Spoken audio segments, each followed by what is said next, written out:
I'll put this up a little bit. You know, for those who listen to reggae music, they may be familiar with Buju Banton. And Buju Banton would have said, murderers!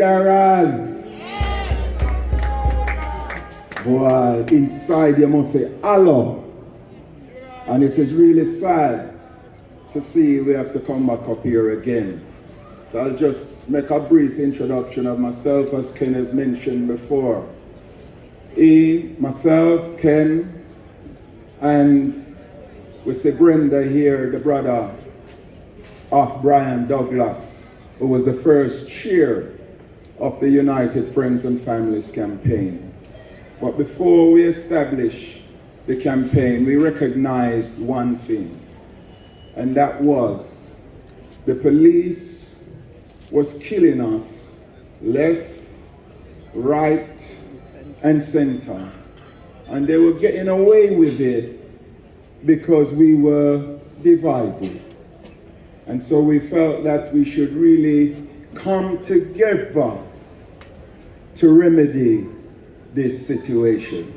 And so I want to salute our sister Brenda, who was the first chair of the United Friends and Families Campaign.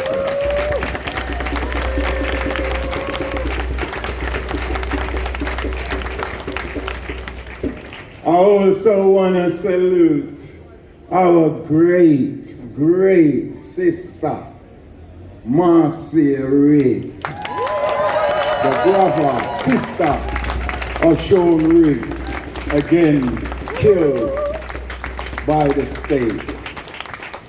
I got involved through the campaign from the Joy Gardener. Some of you will know, some of you won't know. But for some of you who don't know, we have to remind you that Joy Gardner was a black woman appealing against a deportation order. The police decided and immigration rushed into her home, put 13 feet of tape around her mouth, strangling her to death. And as a result of that, we decided that enough is enough. And I want to rise up Myrna Simpson, who's been one of the strongest fighters amongst us in this campaign. I want to rise up Roger Sylvester's family. I want to rise up Peter Burdock. You see Janet up here, it takes a lot of strength to really come the distance that they have come. And those families could not have done it if they did not have support from community organizations, in which I just mentioned a couple now. First and foremost, I want to acknowledge Stand Up to Racism today, because Stand Up to Racism has not only helped us with our student, but has given us a platform for us to communicate to the people, which at times we have a broke down megaphone, people couldn't even hear what we're saying. So we give thanks and we rise up those organizations. Could you give them a big hand? And of course, Mr. David in front of me from Inquest has always been in the forefront of supporting the families. I've come up here today and I've brought up... I'm just going to interrupt them. Yeah, go on.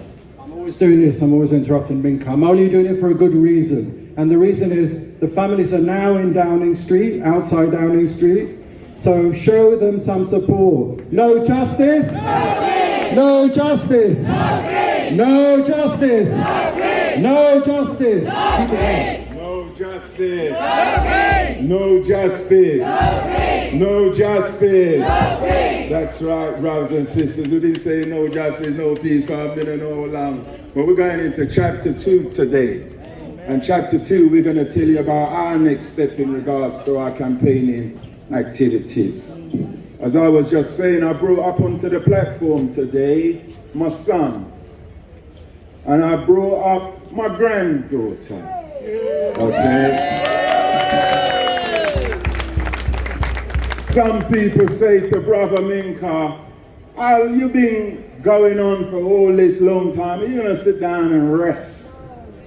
Well, I says, we're here to prevent it happening to people like this and to people like her. And trust me, from 1997 when we were here, if enough of our community take this issue seriously, we would not be here today.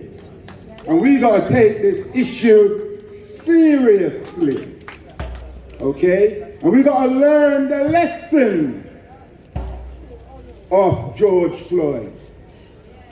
And whilst that they were killing us constantly, it was only with the mass mobilization of the people nationally and internationally what made those filthy murderers to be looked up now. Now, locking up a police officer is not the same as justice, but it's the minimum that the family demands when their loved ones have been killed.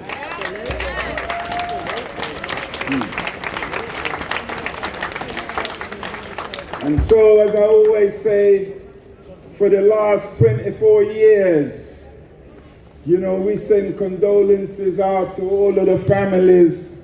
And it is so sad that on this day, which is the 24 procession that what we have held, we still have mothers and families grieving like what we've seen with Chris Kaba, a father-to-be, an unarmed man, murdered, executed. And we've got this IOPC, so-called independent body investigating in the police.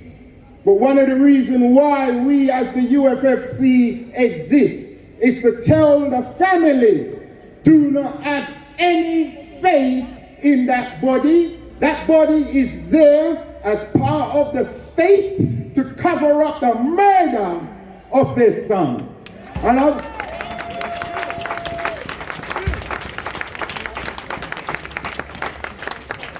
it is not rocket science if any one of us go out there today and kill someone, we would expect us to be charged for murder. That's right. Are we saying now that the police are above the law? No. I don't hear you. Are we saying that the police is above the law? No. Then our demands has got to be clear. And I've put this demand very clear to Chris Kaba's family. And I put these demands here to the people, which is only going to make it real. Our number one demand, the only point we want to talk to the authorities about is when are they going to charge these killers for murder? Yep.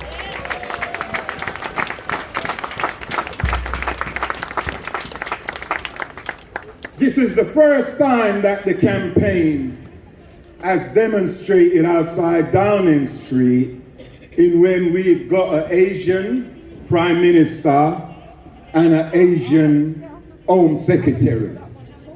Some people have come to Brother Minka, some people have come to Brother Minka and said, this is some kind of sign that Britain is not as racist as a lot of people say.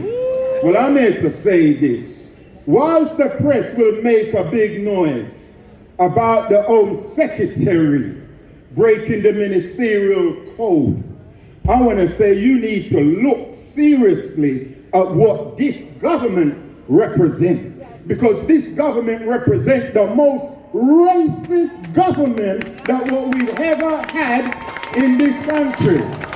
And just in case, some of you out there think, it's racism, it doesn't really affect me. It is also one of the most undemocratic government attacking basic democratic rights of ordinary people that what we've ever seen. And we need to be very clear about this. We've got nothing to celebrate about any Asian, and whether or not is African or not, in this government. And just in case, I don't care if I upset anybody when I say this, but just in case any other thing, well, it's going to be different if we have a Labour Party in that position, right? We're going to say, no way. This case Starmer has been in the forefront of letting up the police when he was in charge of the CPS. All right? And